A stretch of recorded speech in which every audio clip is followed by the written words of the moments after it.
Yo, what is up guys? Welcome back to the channel. So on today's video we'll be talking about revenging Rakshasa. So it is very hard for me to find a showcase for this, so this video will just include explanation on the skill itself or the spell itself and why you should not invest on this spell, because to be honest this spell is pretty useless.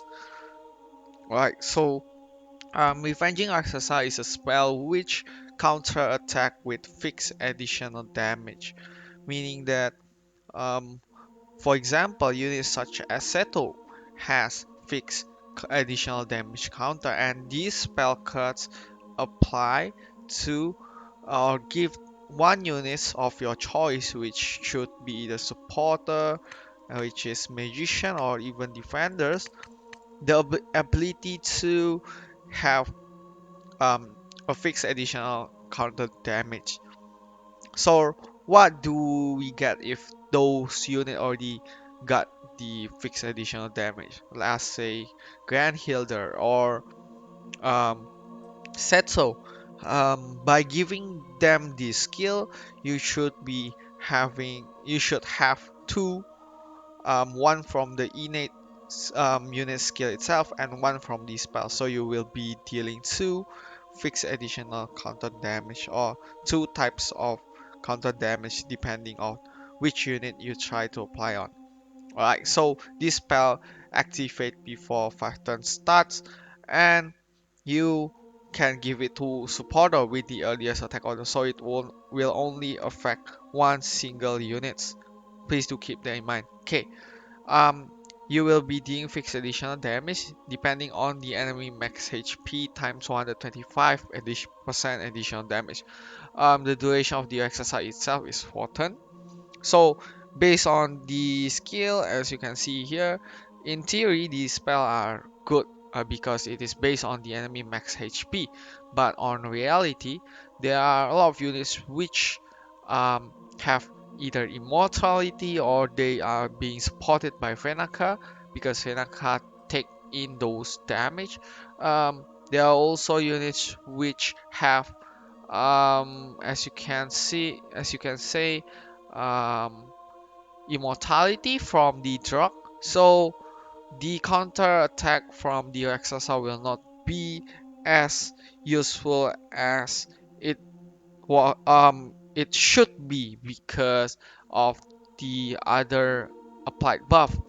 So I do think that this spell is very worthless unless there are no more units like False, which basically have that guard before attack, or the fixed additional damage are changed into direct damage.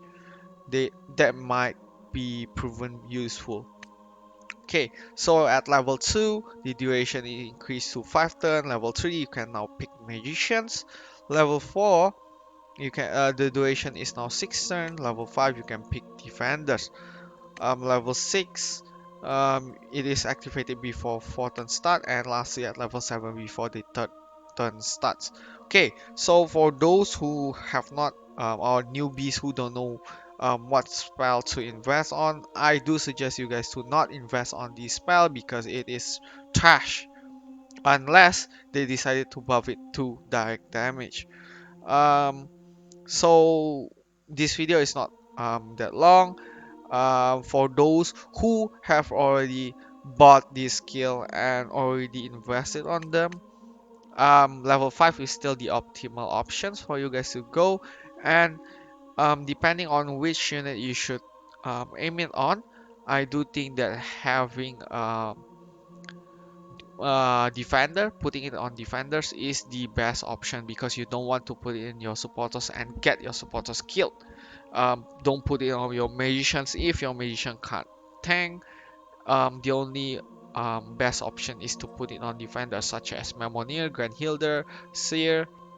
Those are the best option for this spell. That is all for today's video. Thank you guys for watching. With this, I have concluded or explained all 11 of the spell. Thank you guys for watching. It's been a really great journey to finish all the spell cut.